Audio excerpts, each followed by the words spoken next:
Hello, everyone. This is Adam Meister, the Bitcoin Meister, the Disrupt Meister. Welcome to This Week in Bitcoin. Today is Flag Day, right? June the 14th, 2019. Strong hand, long-term thinking, offended by selling. 1 Bitcoin equals 1 Bitcoin. Bitcoin is the next Bitcoin. Unconfiscatable. Okay, strong hand people. We got a strong hand, Bitcoin maximalist type of crew here. These guys they're big Bitcoin guys. We got Ansel coming in here. We got Aleksandar, Alex coming from beautiful Brisbane, and we got Jeet coming from somewhere. I don't even know where he is today. He's all over the place. He's in the Midwest somewhere. Okay, this Binance thing is in the news. All these people are making a big deal out of it. And these guys are linked to below, so definitely check out all the links below if you want to learn about them. Alex Svetsky, is that how you say your last name? Svetsky, this is your first appearance on the show, but this dude is known. He's got awesome blog posts. He's got the Amber app. He's got a Twitter, and that is all linked to. So you're familiar. You guys, you've heard of him before, but now you get to hear him. So check out his links below. Check out these guys' links below. But the headline from Binance right about now is I want to read Binance to stop serving U.S. traders following announcement of U.S. dedicated platform. So yesterday, I think after I did my show, they announced they're going to have a U.S. dedicated platform. I'm like, great, KYC, yeah, that's why they're doing it. They're trying to comply to the United States government. And then today, the other shoe dropped, and they said they're not going to be servicing U.S. traders, I guess, at their main site right now. And everyone's panicking. Everyone's selling their altcoin. Why everyone owns altcoins in the first place and stores them there is beyond my comprehension. Well, I understand why. 80% are going to do what they're going to do. What do you think about the situation, Ansel? Well, I don't have super strong opinions about it, but I think my initial thought was that it's a fairly big deal. It's going to really hurt the altcoin space. But one thing I like to see is increased liquidity between the altcoins and Bitcoin, because you want people to be able to dump easily back into Bitcoin. So this will hurt that. It might lead to more, pump and dump type schemes that will make the industry as a whole look bad, possibly. So again, no real strong feelings. I'm excited to hear what the other guys have to say. Well, do you think, they're going to come up with their own American-based exchange and follow all the rules. I think that'll make the government look at the space in a more positive way, perhaps, that aspect of it at least. So, yeah, but, if it's not going to have as much liquidity as if you have it open globally for everybody. So, okay. They're all in the same place, yeah. Yeah. Okay, I get that point. Okay, Jeet, your thoughts. Yeah, so there's kind of a dual announcement, like you said. Part of it is they're opening up the exchange in the U.S., and then the flip side of that is that they're going to be KYCing and potentially cutting off access to some of these altcoins for U.S. traders. Interestingly, Bittrex also came out with an announcement where they were going to cut off kind of certain altcoins from U.S. traders. And the reason why is some of these altcoins are not as, you could say, decentralized or as legitimate as Bitcoin or even some of the top tier altcoins. Some of them are just straight up scams, actually. And so, if an exchange is listing them, they're kind of going to get some legal liabilities if they're operating in the United States. So, if you want to operate in the United States, the government and the government regulators are kind of watching for that type of, scammy activity. So I think the way to think about it is Binance has basically just been running the table on getting liquidity from other exchanges. There's always one exchange that starts picking up, altcoin steam. They're willing to list altcoins when no one else is. They kind of become the spot for both trading volume to go, but then also people who are launching new coins. So the initial exchange offerings that you saw Binance coming out with recently, there's literally nothing different between that and any other listing, but they kind of market it a lot better. So Binance has done the play that I think like Bitfinex and some of these other guys had done in the past. But now what they've done is they're just better operators. So CZ's run stock exchanges in China in the past, or he's run the trading software behind them. and he's been through prior cycles. So I think if you looked at like the jobs page for Binance, it was really interesting. It's kind of a good way to like monitor what companies are interested in. And they've got business development, marketing, all these different types of people that are more like support. And so I think they're kind of playing a different game than somebody like, for example, Cryptopia might be. They want to be here long term. They've consumed all the volume that's outside the US. And then if you look at the profitability of US customers versus international customers, US customers are much more profitable because they trade larger amounts, right? Their average US consumer has more disposable income than in other countries. So it's only natural that they want to come to the US. And so what's going to be interesting is, like Ansel pointed out, like what does this do to altcoin liquidity and Bitcoin liquidity? So on the one hand, if all those altcoins are trading down, that's because everyone there is playing a game of hot potato. They want to be the guy to dump on the next person. They're not in it for investment purposes. They're in it for speculation purposes. And so the liquidity is drying up. The monetary premium is drying up. And it's sad to see that, some people will be losing money. But on the other hand, people have been talking and saying that this is going to happen for months, right? That, when an exchange gets caught doing something or regulators start cracking down, this is going to happen. And so this is actually potentially good for Bitcoin because they're going to launch, if they're launching in the US, there's no reason that they're not. Right now, they're only crypto to crypto. They could potentially launch another fiat on-ramp as well. And I think this is good for Bitcoin, bad for altcoins, but also bad for other exchanges. So I'm really excited to see more competition in the US market. So Coinbase and Kraken are going to have a run for their money now against somebody who's a really strong competitor who has lots of money to invest against them in terms of additional customer service, investing in good on-ramps, better apps, things like that. I mean, Binance is this successful and they don't even have an app. They just only have I think you can log on through your phone, but they don't have a proper app on the iPhone yet even. So I'm pretty excited to see what this does for like increased competition. Wow. It is a big deal when you put it in that perspective. Pound that like button. That was a great summary of the entire big picture situation, not just this panic flashpoint that the altcoin traders are in right now. Very, very good take on that. I want to read, before we get to Alex's take, I want to read a Matt Odell tweet here. Reminder that Binance has been locking accounts without warning and forcing KYC in order to withdraw. Common theme among those hit seems to be VPN usage. VPN services use shared IPs for better privacy. When Binance flags a user, they lock the account of any user of that IP.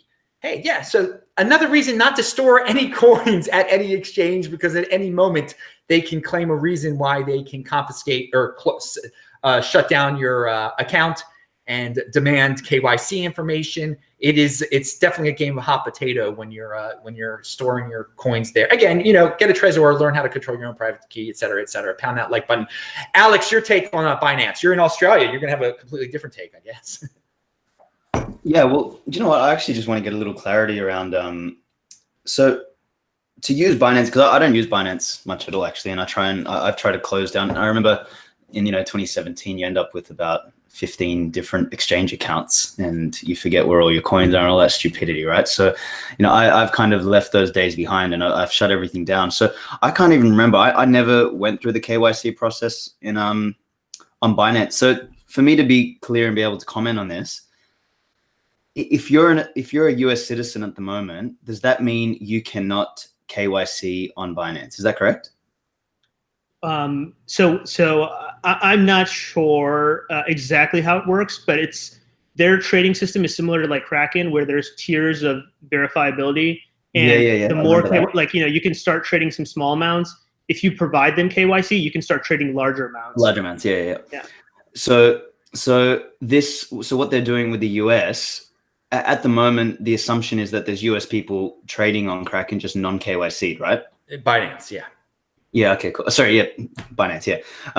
So this thing is about them wanting to drive KYC across a subset of their product, i.e. they're going to set up a Binance US and then KYC those people in order to trade even $1. Is that sort of the idea?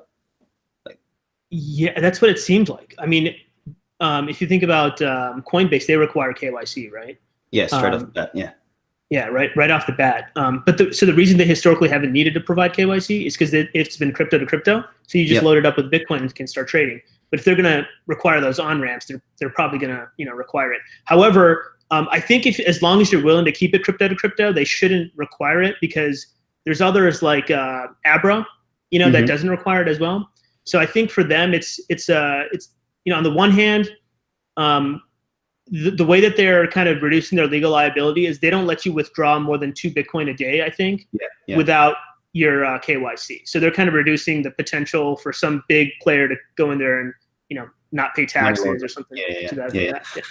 Yeah. So well, look, I mean, I'm probably more on Ansel's side here. Is I guess it might be big news, but it doesn't really interest me nor affect me, and I don't have much of an opinion on it. I think if the one thing I just find questionable is rolling into the US with the amount of I'm going to call them poop coins that are listed on there. All right, because I can't swear. Poop coins that they've got listed on there. I don't know how that's going to fly in the US, because I mean, half of that stuff is going to be categorized as a security, irrespective. Like, and I don't care where people stand on, is it a security, is it not?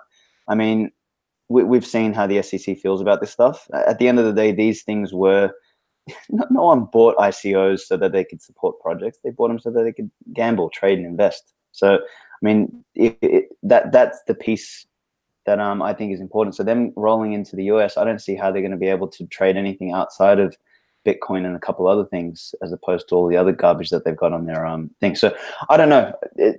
If they do this, I don't think it's going to be the same Binance that everyone knows everywhere else. So that would be my 2 cents. I agree. It won't be. They won't list all those. They will abide by the rules, won't they, Jeet? Don't you think so? I mean, it won't be. Yeah. I mean, if you think about it, the risk reward. I mean, the reward is you can get a share. You can get like a third of the U.S. market potentially, and then the risk is they'll just completely shut down your exchange if you don't list this 1 or 2 really shady projects. Yeah. So there's no question. I mean, in order to deal with that uncertainty, they're just going to start doing some mass delistings like other exchanges have done in those situations. So I think the question is, does that then create a bridge for the same sort of stuff to happen across their broader network? Right. And that I think is the real question, because then also we've got to remember, like, Binance makes most of their money because people are trading between all of these, hundreds, or I don't know how many coins they've got listed now. But once you start to take that out, what is the proposition for Binance over using something like Coinbase and Kraken? Going to the US, I don't know. So who knows? Interesting stuff.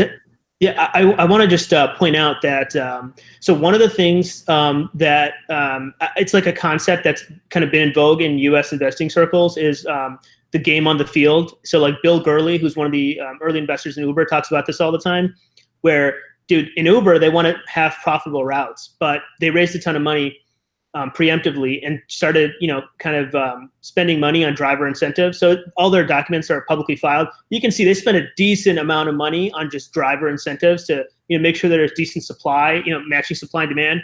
They've kind of pumped up the supply side. But the reason that they're doing that is because their competitors like Lyft and Grab and all these different competitors in Southeast Asia and in China are doing the same thing. They've also raised the same amount of money, and it just needs to be done because it's the next step, right? So sometimes you can't select a good game. You have to just play the game on the field. And I think that's what's happening with Binance, where they've made investments in Trust Wallet, for example, right? I think that they just see that, look, this is going to be a huge industry. It's still early days. They want to establish like mind share. Coinbase right now is a really well-respected name among retail investors. And I think they want to be like the equivalent of Coinbase. They don't want to be known as the offshore exchange. They want to be known as potentially, a competitor for that much larger market later on down the line against Coinbase. Yeah, well, I mean, indeed, if that's how they're thinking of framing themselves, then this is the move. I don't know if the analogy about Uber and marketplaces is quite as relevant. Only because marketplaces have interesting dynamics that they need to hit a critical mass in order to function. So as a result, what you need to do is, and I remember reading the statistics, like when Uber launched in Brisbane, they spent about $25 million just to get it going before they barely had any rides. So in that sense, exchanges aren't two-sided marketplaces. Two-sided marketplaces have this basically this amount of activation energy that you need to put in before they actually kick off, and that's so they're far more capital intensive. But I get the essence of the analogy that you're putting forth, is that if they want to play that game of being a retail on-ramp, then I guess you need to make a move in the US. I still question the validity, and to be honest, I think I know you said CZ's probably got some background in running exchanges and stuff like that, but I think Coinbase are cracking a much better run shows. So it'll be interesting. I think he'll get eaten for breakfast in the US, but that's what I think. Big prediction there. I like let the competition begin. Bring more competition into the US. But again, guys, Adam Meister is offended by selling, so I don't know why you're selling your Bitcoin anyway. You should be buying your Bitcoin and do it at a decentralized exchange like BISC. Before we close off this topic, does anybody have anything else to say about it? Ansel, I just you talked at the beginning, but I just want to give you a chance to add anything now.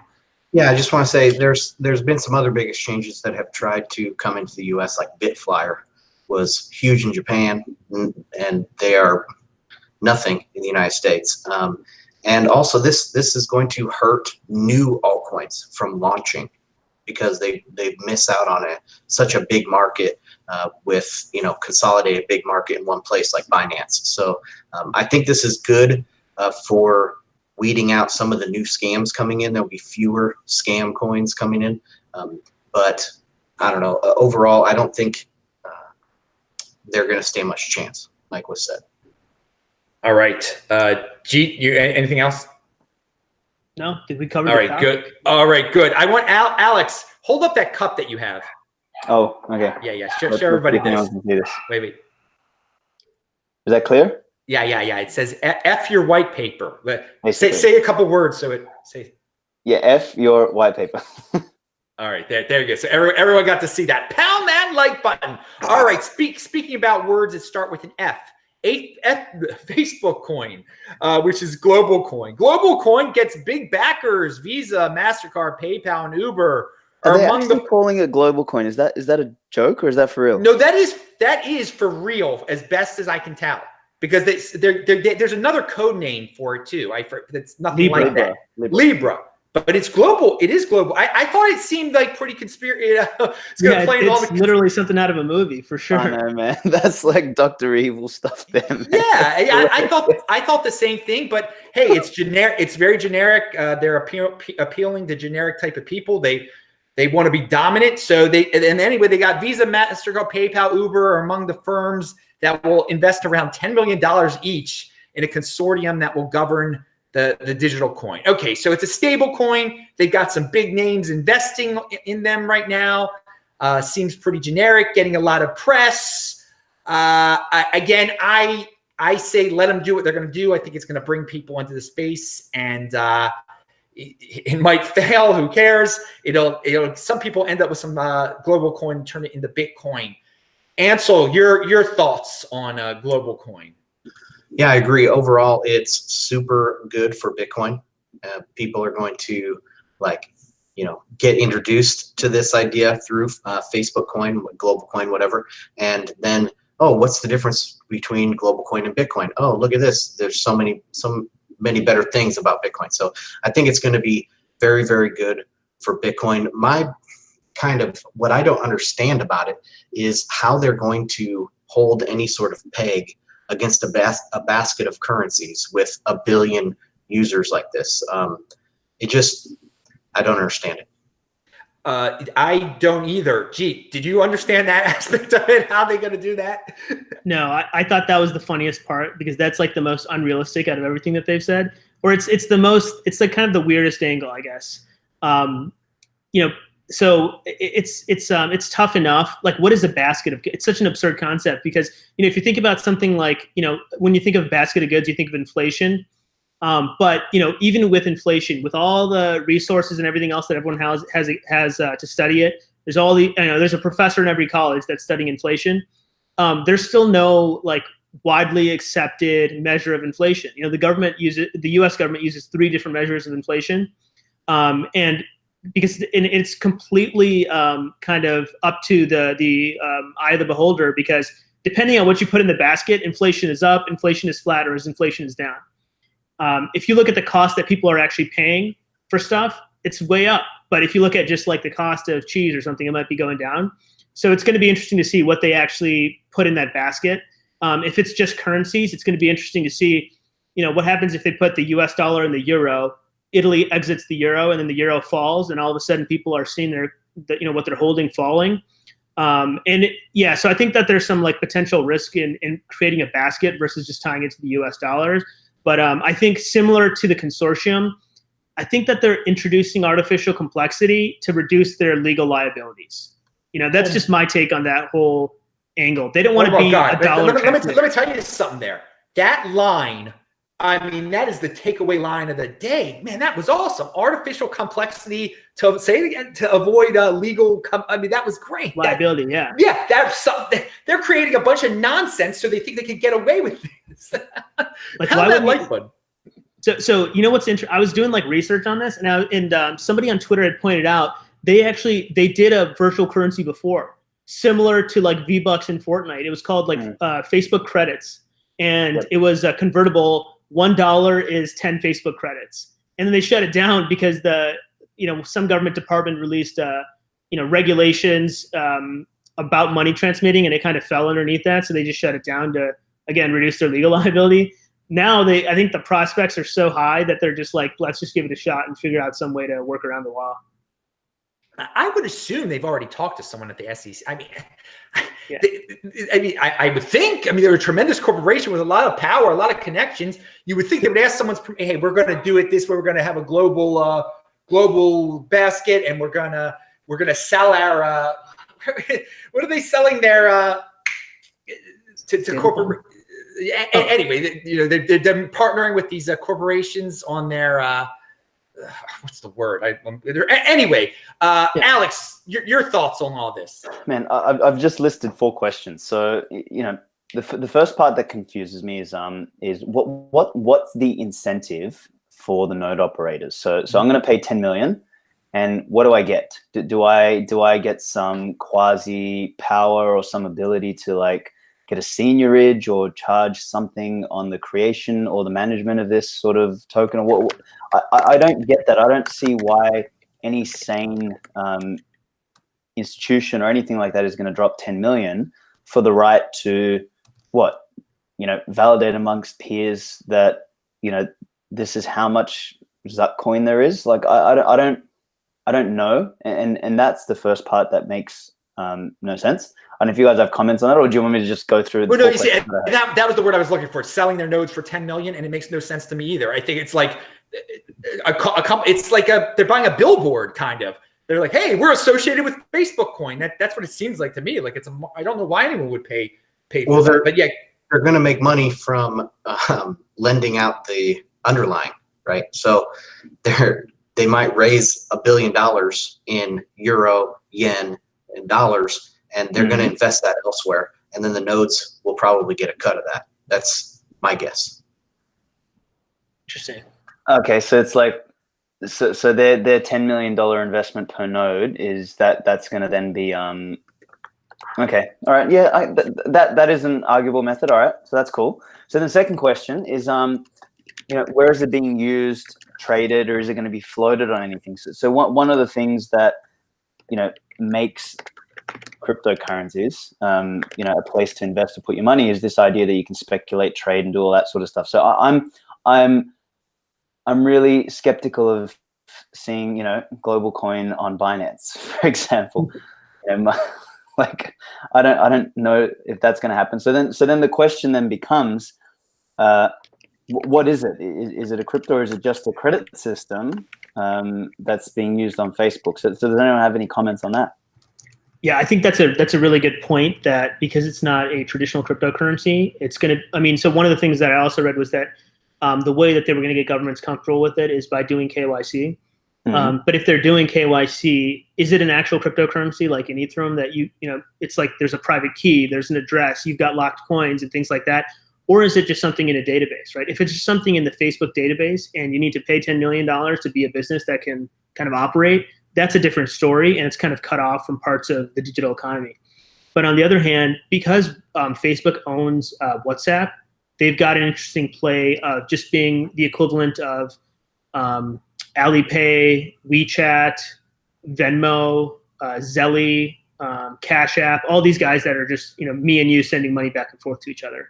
Yeah, I mean, and that's a fine business model. I've never seen anything wrong with that, and anyone can just go and build an application where people can just send. See, that's the medium of exchange function. But see, that's not a new money. That's just a payments mechanism. And so what I question is this a new form of money that is that Facebook's creating, or are they just opening up a payments mechanism or a payments channel? So that's sort of. Yeah, I don't know. And the quickest thing I say to people when they ask me about this, they're like, oh, yeah, should I buy Facebook coin? I'm like, well, look, I'm pretty sure the idea of Facebook coin is to be a medium exchange, which means they're going to try and keep it as stable as possible. So if you want to earn nothing on your money, then go ahead. But I don't think that's what it's used for. So I think it's a completely, from that aspect, it's got nothing to do with Bitcoin, or it's got very little to do with the broader concept. It competes with PayPal in a way. Ansel, you had something to say. Yeah, I was just going to say the basket of goods reminds me of the SDR. And for years, they've, like all the gold bugs and all these people, they've been saying, oh, the plan is to transition from a dollar system to an SDR system. And that was the plan for decades, is what some of the conspiracy theorists, gold bugs, will say. So this kind of reminds me of that. I'm not saying that's the plan or anything, but it's just kind of rhymes. Yeah, it does. I've got two final questions on it.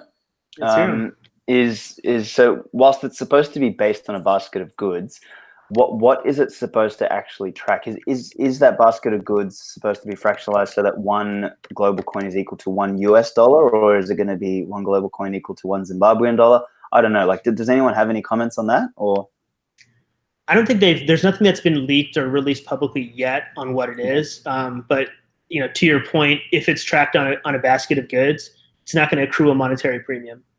So it's not necessarily a competitor to like Bitcoin, gold, real estate, and some of those traditional things that we look at.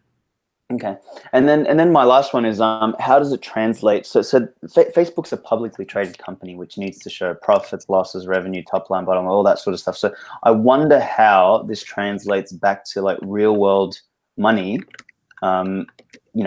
That impacts their balance sheet, their P&L, and all of that sort of stuff. Because I mean, if people are now paying for goods and services using GlobalCoin, does that change? Like that GlobalCoin is going to have to be in some way, shape, or form convertible back to US dollars so that they can, release earnings and things like that. So I think that's really messy as well. And it's one of the arguments that I've always had with all of the stupid ICOs that have come up is, why jam a token right in the middle of your operations so that you can confuse everybody, so that you can confuse yourself, and so that you can't operate a business properly? It makes absolutely no sense. So this is another thing that I'm questioning. So there's sort of the four things that off the top of my head that I think make this sound really stupid. And then outside of that, it's, I mean, the name GlobalCoin, just like I said at the beginning, it sounds like, Dr. Evil came out of a film and decided to make a coin, and now all these idiots are going to buy it. And welcome to 1984. So completely agree on the GlobalCoin aspect. But I think your last question is really interesting, that how does it translate into real world impact?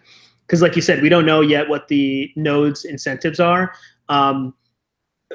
However, I think what is kind of interesting is that, going back to that game on the field thing, if they end up competing with some of these larger players like, Alipay or WeChat, like those are like real world things that work today in China. They've got a captive market, and they're expanding. When they expand overseas, they go to a market like in India, that's another 1 billion people. Africa, that's another 1 billion people. They don't have domestic competition in those countries, right? So they walk in, their system is much more effective than anything else that's there.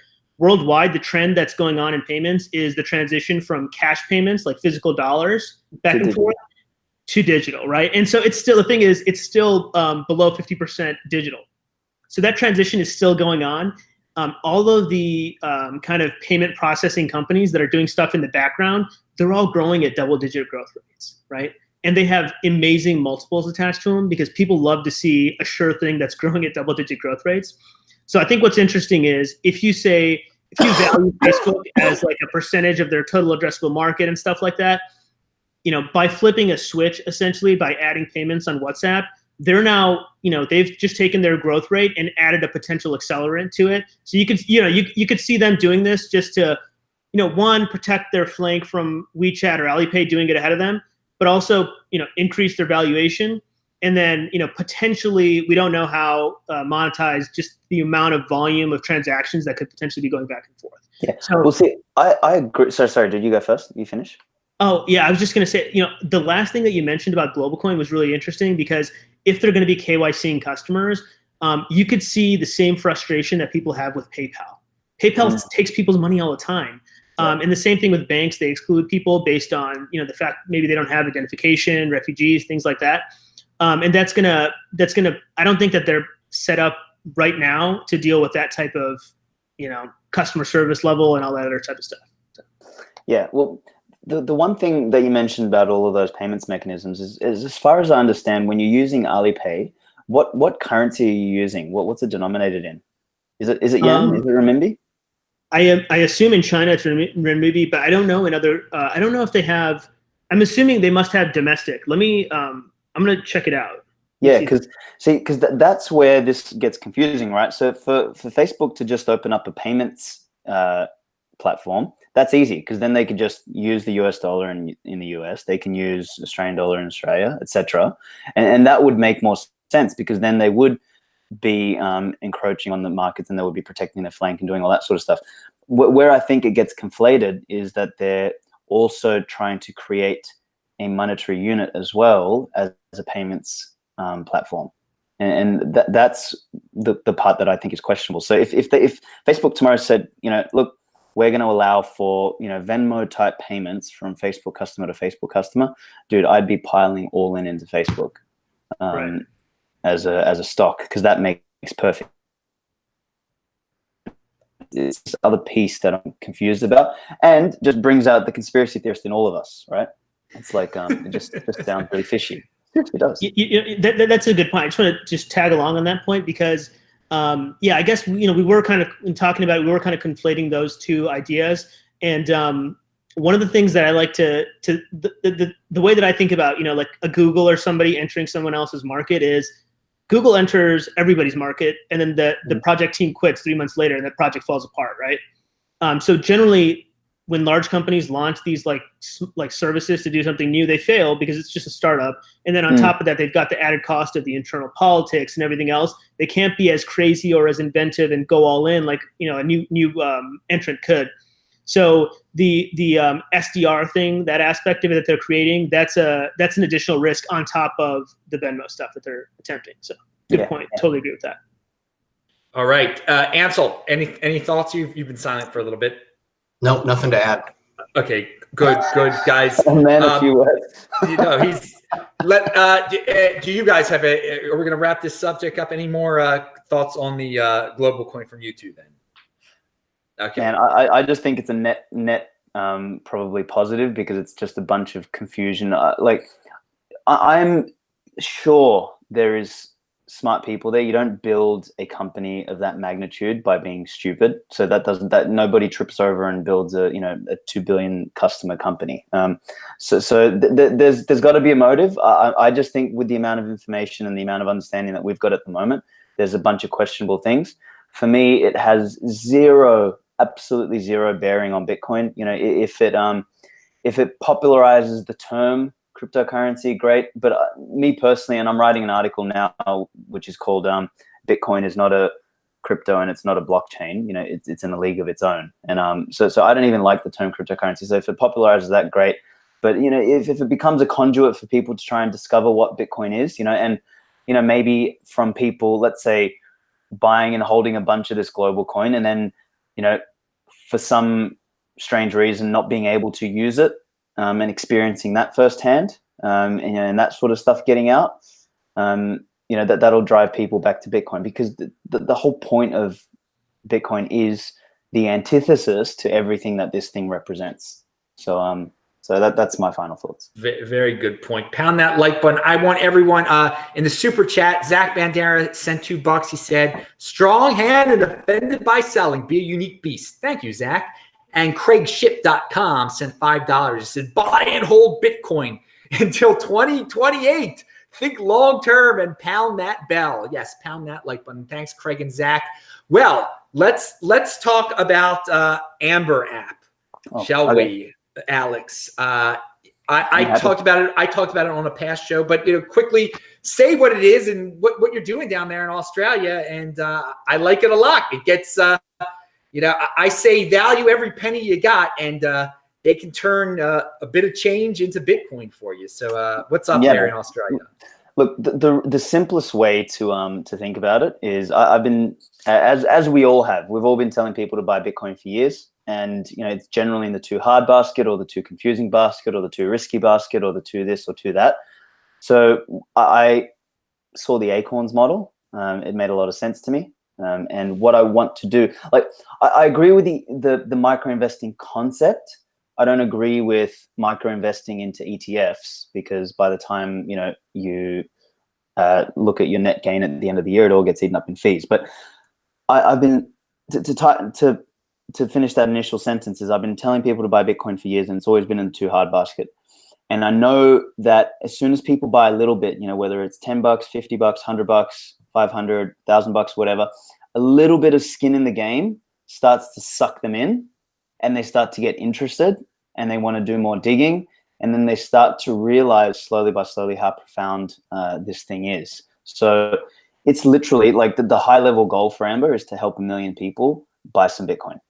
That's it. And we're building the entire thing with patience and long-term thinking in mind. You can't use Amber to trade, or if you did, you'd be an idiot, because that's not what it's built for.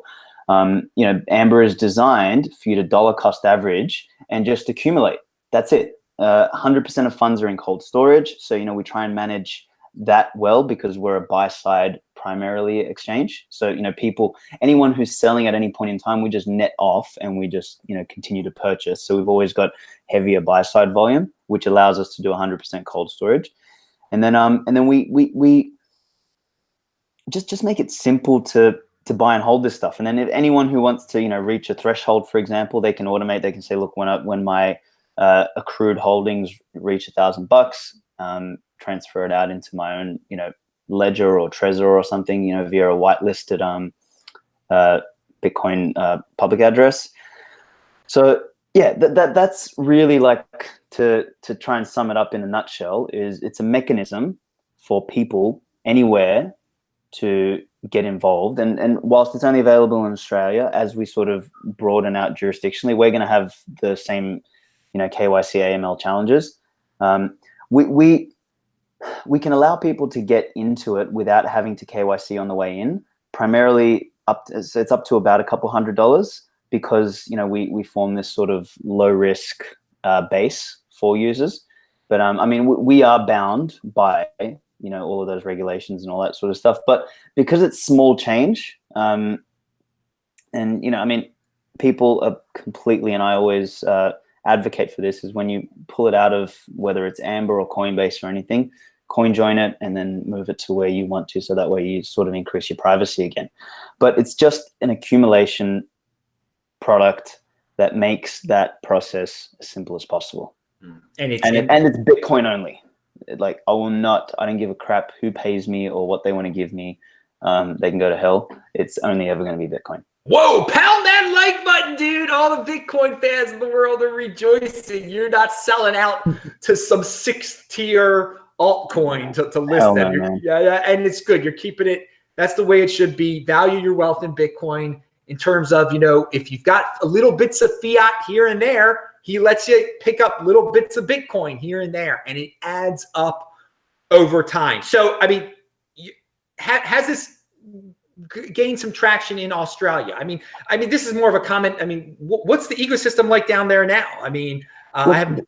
The Australian ecosystem, right? So over 2017, 2018, and there's no clear numbers, but they reckon between 500,000 and 1 million people in some way, shape, or form bought some Bitcoin or some crypto. Now, as a proportion of the population, it's actually pretty big. It's almost 5% of the population down here because we've got like 25 million people. So, you know, has Amber taken off? We're still technically in a public beta. And what we've been doing a lot of research on is just the way the spare change function works. And being completely honest and transparent, a lot of people don't like it, is you need to link your bank credentials to the app so that it can view your transactions throughout the day and work out the spare change. That's how spare change apps work. So to date, we've had a bit of a drop off on users who are like, all right, they love the concept, they sign on, and then they're like, oh shit, I don't want to hand over my bank details, right? So what we do, so what we're doing now is, and this is being rolled out over the next couple of weeks, is allowing people to kind of switch that up a bit. Is instead of rounding up your spare change, you can just allocate a small amount on a daily basis and just set up a direct debit system, which is much simpler, much easier. It doesn't give you that spare change element, but it still allows you, the essence is still dollar cost averaging. So you can just say, look, I want $5 a day every day, or I just want $5 a day on Mondays, Wednesdays, and Fridays, or I want $30 on Monday, $20 on Tuesday. So you can set these parameters and you really automate. And I was on Citizen Bitcoin the other day, and I said, the idea of Amber is to take the stupid out of people, because I don't know about you guys. I'm one of these idiots. Is, you know, during the bear market, I was sitting there and I had my orders all set at like 3,000 US, 2,800 US, 2,700 US, 2,600. And, you know, I mean, I picked up a few orders on the way down, but I basically missed everything. And then on the way back up, I'm like, it'll come back, it'll come back, it'll come back, it'll come back. And then here we are at 9,000, you know, my ass is FOMOing in. So I actually probably bought just about as much Bitcoin through Amber, just dollar cost averaging, because I didn't think, it just happened, right? And I think that's such an important concept for 99% of people. They just shouldn't trade. Yeah. That's the best origin story I've ever heard. Thanks, dude. Yeah, that was good. That's it. I need this app, otherwise I'm gonna have to FOMO in at 100K.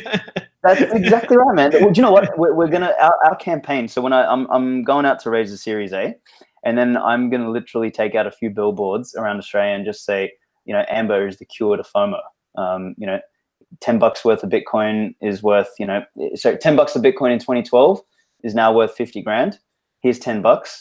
No time to FOMO. Like, I really want to just drive, because the people I'm going after are the people who are not in yet. And there is absolutely no excuse to not be in Bitcoin at $5 or $10 a day. Simple as that. I think the other problem that you're solving too is, you know, people still don't realize that, you know, when you talk about Bitcoin, they see that like right now the price is around 8,600 or something. They're like, well, I don't have 8,600 lying around. Yeah, I can just you know, throw left and right at speculative currencies. So when you say $10, that's such a reasonable number. That's like an espresso, a couple espressos, some coffee. Yep. That's totally reasonable. Yeah, that makes it, that kind of reduces the upfront cost. It does, man. And you touch on a super important point there. So in the next iteration, we're actually really going to be driving Satoshis as the denomination, as opposed to Bitcoin. So that was another bit of feedback that we've had during the public beta, is that people like, you know, you're accumulating $10, $20, all this sort of stuff, but you've got 0.0001 Bitcoin, right? So like, yeah, that doesn't feel very good. But, you know, if you've got a couple million sats, it feels really good. So I really want to drive the mental, I guess the unit bias for the right reasons. Yeah, I mean, that's well established. You know, there's a lot of these stocks where they do that. They do like stock splits, because they think that, you know, if you have a stock split, you get down, instead of $1,000 a stock, you get to $25 for a single stock. There's still the total amount of the same company, but now there's all this retail volume that can start trading in and out. That's awesome. Absolutely. I wanted to read something from the chat. Rad Vladdy says, I had orders at 3,000, missed them. Did exactly the same thing. I'm sure there's so many people out there, and it takes the stupid out of it. As I like that. Ansel, I saw you nodding your head before. Do you have something to say? I don't know where Ansel. Ansel. I was thinking the term unit bias, and then Alex said it at the end. Yeah, it's you got to have a button that says stack sats. That's it, man. Exactly. 100%, bro. Exactly. All right. So again, and someone in the chat asked or said, it's not available in America. No, it's not. But what is your next goal? Getting off of Australia. What country is next? So building startups are hard, especially in whatever space you're in. Especially, I think sometimes I wonder. I was like, maybe I should have just bought Bitcoin and just shut the hell up and wrote articles and troll people on Twitter instead of trying to build a business, right? Because it's the amount of crap you need to deal with, like regulations, this, that stuff, angry customers, new features, Apple doesn't like this, or all this sort of crap. But anyway, next step is we're raising a Series A. Off the back of that Series A, I want to unlock the UK, Canada, and probably Germany, purely because from a jurisdictional compliance standpoint, they're very similar to Australia. So it just means we can land there relatively quickly. So they're probably the first places we're going to go. I'm still iffy about the US. So I don't have $1 billion that I printed like CZ. We specifically decided not to do an ICO and all that sort of stuff. So I don't have the cash to land and do a good job in the US. So I'll probably have to avoid the US for a lot of those reasons, unless we scale up very, very quickly and we do a Series B, and we have the capitalization to move into markets where they're more contentious. But my gut feel is that after sort of the Australian lookalike jurisdictions, I actually want to play my hand at places like South America, because I think they just have an innate understanding for this, and I think we can potentially play a game of bridging the gap between accumulating Bitcoin and then also focusing a little bit more on the utility of Bitcoin as an uninflatable currency. I think there's a greater pain in those jurisdictions. So in the Australia lookalike markets, the message is hold Bitcoin as an investment. The message in those other type of jurisdictions is hold Bitcoin as a flight to safety. It's a different mentality, because it's the poor bastards are always in hyperinflation every freaking decade. So it's yeah. Yes, Argentina we're talking about here. They almost, definitely get what you're saying. And guys, pay attention to what he said at the very beginning. That maybe I should have just bought Bitcoin instead of operating a Bitcoin business.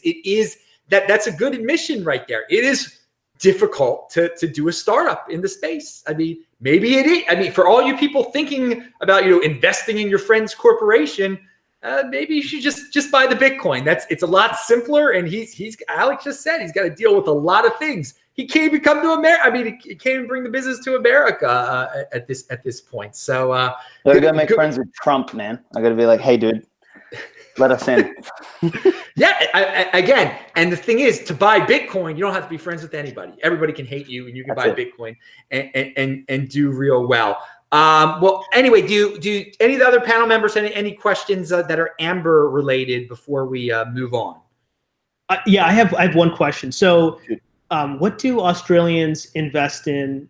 What is like your normal Australian salary person kind of invest in right now? So in the US, we have like 401ks and stuff, and people buy like index funds, mutual funds. Kind of curious about Australia. Real estate, and we've got, so similar to the S&P 500, we've got the ASX 200, and that's sort of our basket of the main stocks. And then in that you have sort of the ASX top 20. That's literally, our market is just one big bubble of real estate and stocks. And our stock market is so skewed, it's ridiculous. It's basically I think it's something like 70 or 80% of the value of our stock market is in the top 5 banks and the top 4 miners. Like, it's absolutely ridiculous. So, I mean, people are just blind here. That they just continue inflating that bubble, irrespective of how good or bad the economic situation is. Like, I'm reading the other day is like, like our property market here has already come down 15%, but it hasn't really impacted the country. Like, so things are still moving along. People are still blindly selling themselves avocados and lattes and all that sort of stuff. Like, we have a really weird services economy here where everyone just serves each other crap. And like, it's this real circular thing.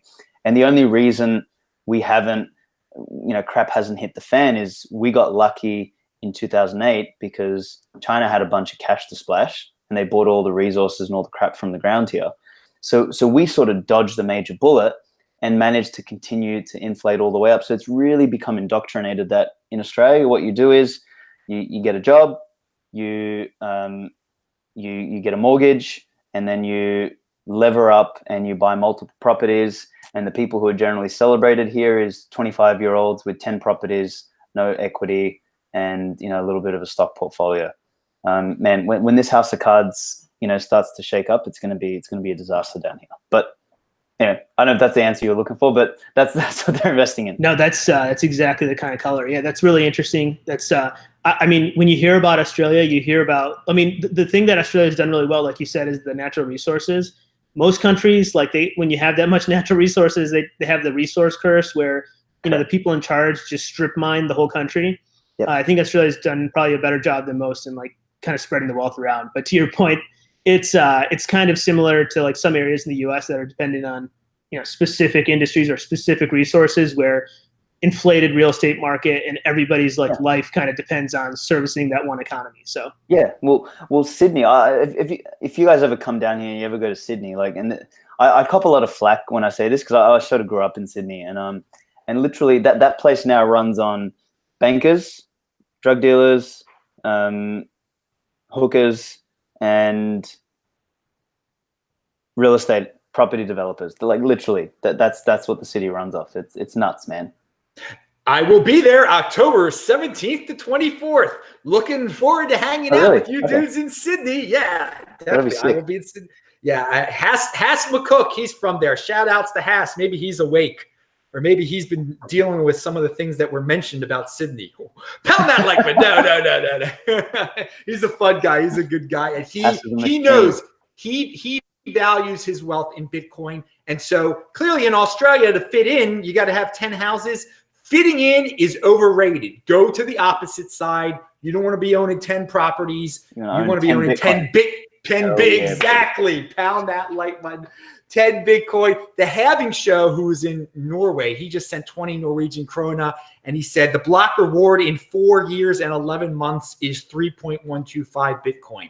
Oh, yes, it is. Yes, we're going to have a halving in 2024 also, but let's get this 2020 halving on the ball right now. Okay, we're getting toward the end of the show here. We've had so much awesome information. I want to quickly, I know we'll get to everybody's concluding type of subject matters and anything extra that they wanted to bring up that wasn't that was not brought up. But one of the things that Jeet brought up to my attention that I talked about, I think, on yesterday's show, that just reminds you of the unconfiscatable aspects of Bitcoin is the situation in Italy where they are talking about taxing people's private boxes where they store their gold and wherever they store anything, or they might confiscate the stuff. What's up with that, Jeet? Yeah, so the Italian government right now, that's made up of two political parties. They're both fairly populist, and they're not traditional kind of government people, people who have been in the government for a long time. They have established parties. They have established decorum. People who have come up through a party system tend to be pretty regimented. So the prime minister went on a late night talk show, and they brought up that the EU is requesting that Italy kind of controls its debt a little bit. And he actually just straight up said, you know what, I'm pretty sure that there's a couple $1 billion in euros in people's safety deposit boxes that hasn't been declared to the government. If you guys want to declare that to the government, I can give you a 15% tax holiday.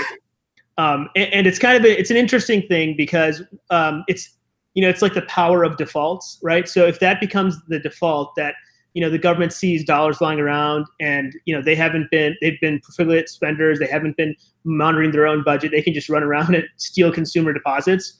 That's pretty scary. And the other thing is that a lot of countries that don't have they have some corruption in the government, or they don't have well-established norms, they end up doing similar things to this. So when you think about why they need to do that, it's because people in Italy, in some other countries in the EU, like Greece, they don't respect taxes. They don't, respect in places like India too, China, I'm sure, they don't in Mexico for sure. They just don't respect the legitimacy of the government. They know that the government is corrupt. They know that the people in the government are corrupt. They know that if somebody comes and asks them for taxes or whatever else, they can just pay them a quick bribe and get out of the way. So they know that the government's not delivering them services, so they're not going to pay taxes. And so what governments end up doing is running around and seizing people's money, and that just continues to a kind of negative feedback cycle of people don't want to invest in countries that run around seizing other people's money. But what they can do, there's ways out of this, which is establishing a more legitimate government that provides services. So when they do like academic studies on how much people in the UK or in the US are paying in taxes, all the expectations that economists have of where people will, you know what, that's like too high of a rate, people are going to start to cheat around that, they actually don't hold up as much as you'd think. People are paying more in taxes than economists expect, because once the legitimacy of the government's established, there's this kind of peer pressure that, we're all in this together and we need to pay the taxes and everything else.